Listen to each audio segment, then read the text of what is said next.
निकुंज लोक वैकुंठ धाम के अंतर्गत आता है। साकेत धाम।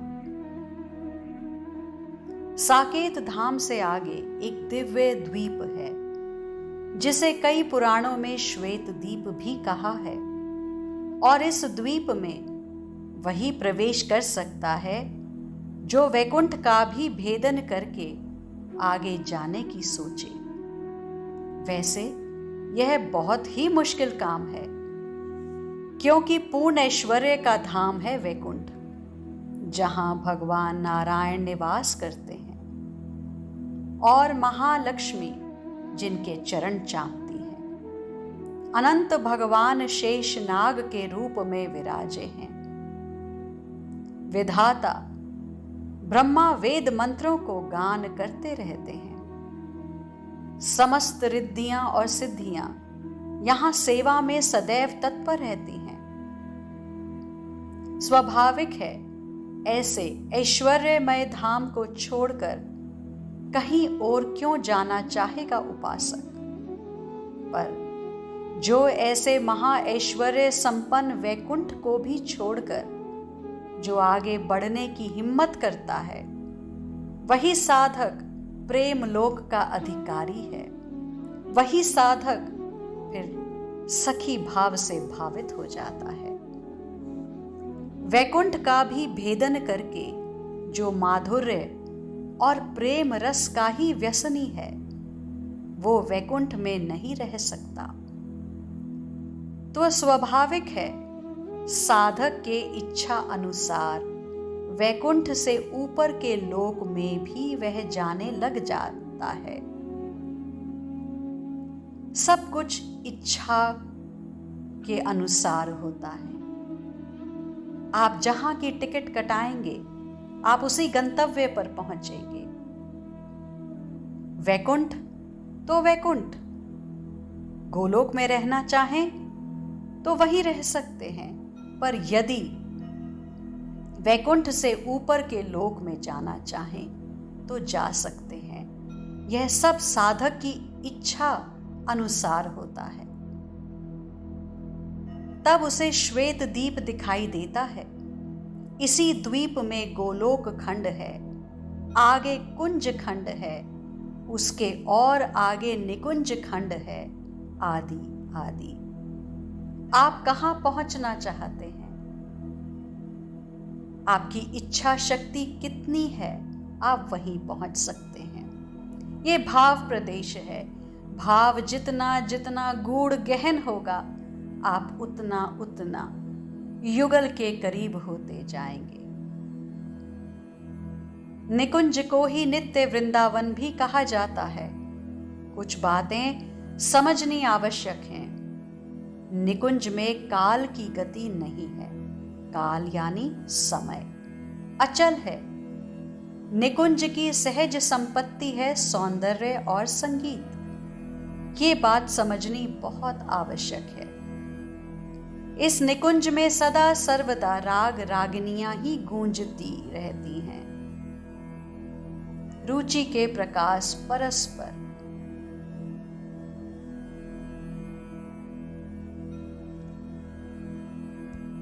खेलन लागे। राग रागनी अलौकिक उपजत, नृत्य संगीत अलग लाग लागे। ये राग रागनियां गूंजती रहती हैं। ये स्वयं नहीं गूंजती, ये भाव अनुसार सखियों के। और हां, एक विचित्र बात और है। सखियों का अपना कोई मन नहीं है। यहां मात्र अहलादनी और उनके सनातन प्रियतम श्याम सुंदर, इन्हीं की इच्छा से सब कुछ संचालित है। तो ये राग रागनियां स्वयं नहीं गूंजती, ये तो सखियों के भाव अनुसार ये प्रियतम श्याम सुंदर, प्रियतमा, अहलादनी, इन्हीं के इच्छा से गूंजती हैं। यानी श्री राधा और श्याम सुंदर के भाव ही सखियों के भाव हैं, और सखियों के जो भाव हैं वही भाव यहाँ के पक्षियों के भी हैं, वृक्ष के भी हैं, ऋतुओं के भी हैं, यानी एक ही भाव से संपूर्ण निकुंज भावित रहता है। ये अत्यंत अद्भुत बात है। निकुंज उपासना एक दिव्य उपासना है और अत्यंत प्राचीन उपासना है। इसकी कुछ खास बातें हैं जो समझ लेनी चाहिए। इस निकुंज उपासना में सौंदर्य और संगीत का बड़ा ही सुंदर प्रयोग किया गया है। प्रेम साधना आपको प्रथम सौंदर्य बोध प्राप्त करने के लिए कहती है। आपकी दृष्टि में सौंदर्य होना चाहिए, आपके मन में सौंदर्य का बोध होना चाहिए। जैसे प्रेम में डूबे हुए किसी प्रेमी को आपने कभी देखा है? उसे सर्वत्र सौंदर्य ही दिखाई देता है, क्योंकि जैसी दृष्टि होगी वैसी सृष्टि होगी। यदि आपकी दृष्टि में सौंदर्य है तो आपको सृष्टि सौंदर्य पूर्ण लगेगी। चंदा मुस्कुरा रहा है, कलियां मुस्कुराई, फूलों ने कुछ कहा। क्या ऐसी मनस्थिति प्रेम में नहीं होती? ये तो संसारिक प्रेम में भी होती है। जब प्रेम देवता जाग जाता है तब उसमें स्वाभाविक सौंदर्य बोध प्रकट हो जाता है। इसे समझने की आवश्यकता है और उस बोध के जागने पर उसे और विस्तार देने की जरूरत है। यानी ऐसी स्थिति हो कि सर्वत्र सौंदर्य ही सौंदर्य लगे। अब इस निकुंज उपासना में आप देखेंगे कि सखियां अत्यंत सुंदर हैं। कुंज सुंदर, सुंदर श्याम को और सुंदर बनाकर उनका दर्शन करती हैं सखियां।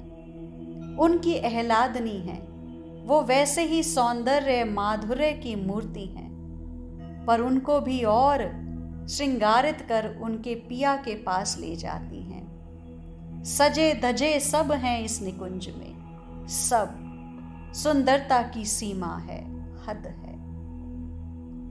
है ना विचित्र उपासना ये निकुंज की। अब इस उपासना में संगीत का भी बड़ा सुंदर जोड़ है। राग रागनियों के माध्यम से सेवा में लगी रहती हैं निकुंज की सखियां। क्या आपको संगीत सुनना आता है? ये क्या बात हुई? हाँ, यह भी एक योग्यता है। संगीत को कैसे सुनना है यह अत्यंत आवश्यक है। संगीत तो सर्वत्र है। वायु में संगीत है, बहती नदी में संगीत है, आकाश में भी संगीत है, बस सुनना आना चाहिए। बांसुरी बज ही रही है, सुनो, सुनो कभी। श्री आह्लादनी की पायल बज ही रही है, सुनो तो। ध्यान लगाओ, नाम जपो, ललिता सखी को मनाओ, सब अपने आप सुनाई देने लगेगा।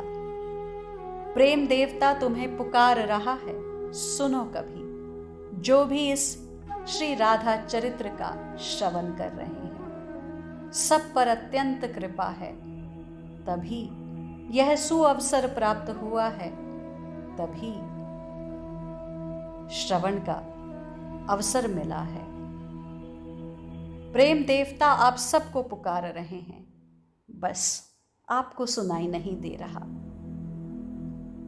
संसार की ध्वनि को कम कीजिए, मिलना जुलना बोलना कम कीजिए, अपने आप ये ध्वनि सुनाई देने लगेगी। संसार में कम बोलो, कम सुनो, कम देखो, कम मिलो जुलो, यह सब उतना ही करो जितना अत्यंत जरूरी है।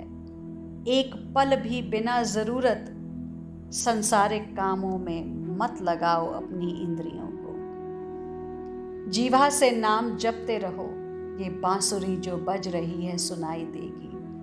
श्री आह्लादनी की पायल सुनाई देगी, रुनझुन सुनाई देगी, प्रेम देवता की पुकार सुनाई देगी। कबीर दास जी ने लिखा है, गगन गरजे बरसे अमी, बादल गहन गंभीर, चहूं तिसी दम के दामिनी, भींजे दास कबीर। ये है संगीत जो संपूर्ण ब्रह्मांड में बज ही रहा है। फिर आपको क्यों नहीं सुनाई दे रहा? इस प्रेम साधना की विचित्रता ये है कि संगीत के बिना शायद ये प्रेम साधना अपूर्ण ही रहेगी। अब संगीत का अर्थ ये नहीं कि हमें हारमोनियम बजाना है, सितार हमें आता नहीं, छोटा बड़ा कुछ नहीं आता, ध्रुपद धमार नहीं आता, कोई बात नहीं, नहीं आता तो मत आने दो। यहाँ जिस संगीत की बात हो रही है वो स्वयं में उठने वाला संगीत है। ये संगीत लहरियां आपके हृदय में उठ रही हैं। जब प्रेम में कोई डूबा होता है तो वह गुनगुनाता है, गाता है, भले ही उसे ना आए पर वह गुनगुनाता है। तो इस निकुंज उपासना में संगीत का बड़ा महत्व है। आप सबने सुना होगा, संगीत के माध्यम से युगल सरकार को उठाया जाता है, भोग लगाया जाता है, फिर स्नान कराया जाता है, फिर श्रृंगार, फिर आरती, फिर राजभोग, फिर शयन। और हाँ, इन सब के सुंदर सुंदर पद हैं, उनको गाया जाता है, प्रेम से, भाव से गाया जाता है। गायन से ही उस परम पद निकुंज की प्राप्ति कितनों ने कर ली है।